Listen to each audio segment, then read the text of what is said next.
আপনি যে স্পিডে কাজ করছেন বা যে ইন্টেনশন নিয়ে আপনার ইন্টেনশন ভালো, কলকাতার ভাবমূর্তিকে বদলাতে চাইছেন, কলকাতার ছবিকে বদলাতে চাইছেন, খুব ভালো, কিন্তু সেটা তো 49 বছরের পাপ কি আর 6 মাসের মধ্যে কাটানো যায়? এবং কালীঘাট তৃণমূলের তাঁবড় নেতারা যাদের চোখের জল থামছে না এই ভদ্রমহিলার এই ফুটপাতে দুধ ফোটানোর কষ্ট দেখে। বাংলায় তো এখন একটাই টপিক ট্রেন্ডিং, একজন ভদ্রমহিলা দুধ ফোটাচ্ছিলেন ফুটপাতে, মন্ত্রী অগ্নিমিত্রা পাল গিয়ে তাকে ধমক দিয়েছেন যে ফুটপাত খালি করে দিতে হবে, সেই জন্য অগ্নিমিত্রা পালকে যত পারো গাল দাও, কারণ তিনি নাকি অত্যন্ত নির্মম, তিনি এটা ঠিক করছেন না, ইত্যাদি ইত্যাদি ইত্যাদি ইত্যাদি ইত্যাদি। সবাই ফুটপাত নিয়ে এখন খুব চিন্তিত। দেখুন, আমি একজন কলকাতাবাসী হিসেবে বলি, আর এটা আমি মন্ত্রী অগ্নিমিত্রা পালকেই বলছি, যে আপনাকে দিদি একটা জিনিস বুঝতে হবে যে 49 বছরে বাংলার আর কলকাতার যা হাল হয়েছে সেটা আপনি 6 মাসে এই পাপ মোচন করতে পারবেন না। আপনি যে স্পিডে কাজ করছেন বা যে ইন্টেনশন নিয়ে আপনার ইন্টেনশন ভালো, কলকাতার ভাবমূর্তিকে বদলাতে চাইছেন, কলকাতার ছবিকে বদলাতে চাইছেন, খুব ভালো, কিন্তু সেটা তো 49 বছরের পাপ কি আর 6 মাসের মধ্যে কাটানো যায়? কিন্তু এটাও বলবো দিদি আপনাকে একজন কলকাতাবাসী হিসেবে, আপনার মানে style of working, even though your intentions are correct and you have the right intentions at your heart, but আপনার স্টাইল অফ ওয়ার্কিং এ অনেক মানুষ রেগে যাচ্ছে, আর সেটার ফায়দা বিরোধীরা তোলার চেষ্টা করছে। শুধু এইটুকু একজন কলকাতাবাসী সাধারণ নাগরিক হিসেবে আমি জানালাম। বাট এর একটা দ্বিতীয় অধ্যায়ও আছে। দ্বিতীয় অধ্যায়টা হচ্ছে যে আমি দেখলাম এই ভদ্রমহিলার এই ঘটনাটা ঘটার পর কালীঘাট তৃণমূলের প্রচুর নেতা পৌঁছে গেছেন তার কাছে। ওরে বাবারে, বুক ফেটে যাচ্ছে, চোখ দিয়ে জল গড়িয়ে যাচ্ছে।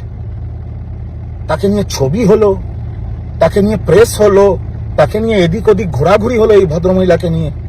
ছবিটা অবশ্য আমার একটুখানি খারাপ লাগলো, কারণ নেতারা দু সাইডে, উনি মাঝখানে, হাতে দুধের ডেচকিটা দিয়ে দিলে আরো ভালো ছবিটা উঠতো। কিন্তু তারপরে অদ্ভুতভাবে নেতারা যখন গাড়িতে উঠে বেরিয়ে গেলেন, উনি সেই ফুটপাতেই পড়ে রইলেন।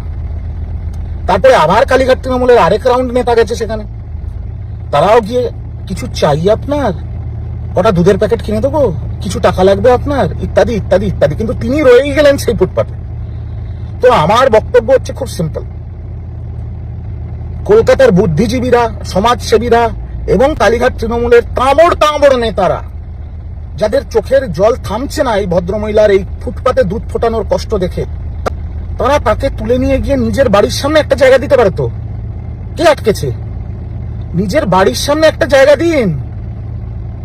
কালীঘাট তৃণমূলের নেতারা যখন এত উৎসাহী এবং তারা এতটা কষ্ট পাচ্ছেন এই ভদ্রমহিলাকে দেখে, তাহলে এই ভদ্রমহিলাকে তুলে নিয়ে গিয়ে ওই কালীঘাট তৃণমূলের বড় নেতা তার বাড়ির সামনে যে রঙের দোকানটা আছে সেখানে সাইডে একটা বসার জায়গা দিতে পারে। তো বা দিদির বাড়ির যে লম্বা গেট আছে, ওই গেটের আশেপাশে তাকে একটা ভালো জায়গা করে দিতে পারে, একটা শেড ফেড করে দিতে পারে, যেখানে তার তো, তিনি তো নিজেই বলছেন তার কোনো স্বামী নেই, কোনো পরিবার নেই, তিনি একা ওইভাবে থাকছেন।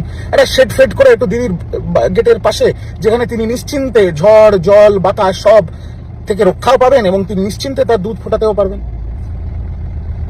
মুদ্রা কথা হলো, যদি সেই মহিলাকে সুরক্ষিত রাখার জন্য, ফুটপাত থেকে তাকে তোলার জন্য কিছু ইতিবাচক পদক্ষেপ নিতে পারে কালীঘাট তৃণমূল কংগ্রেস, অবশ্যই সেটা সমর্থনযোগ্য। কিন্তু যদি সেটা না করে শুধু ফুটেজ আর ফুটেজের রাজনীতি, শুধু মিডিয়া সামনে সার্কাস, আর তারপরে তাকে ব্যবহার করে সেই ফুটপাতেই লাথি মেরে ফেলে দিয়ে নিজেদের মতো ঘোরাঘুরি, এটা অত্যন্ত লজ্জাজনক, দৃষ্টিকটু এবং সম্পূর্ণ রাজনৈতিক ফায়দা তোলার জন্য এসব কার্যকলাপ, যেটা অত্যন্ত নোংরা। এটুকুই বলার ছিল। করার থাকলে কিছু করুন, নইলে এই নাটকের সার্কাসগুলো বন্ধ করুন, আর তো কথা দিন বন্ধ করুন।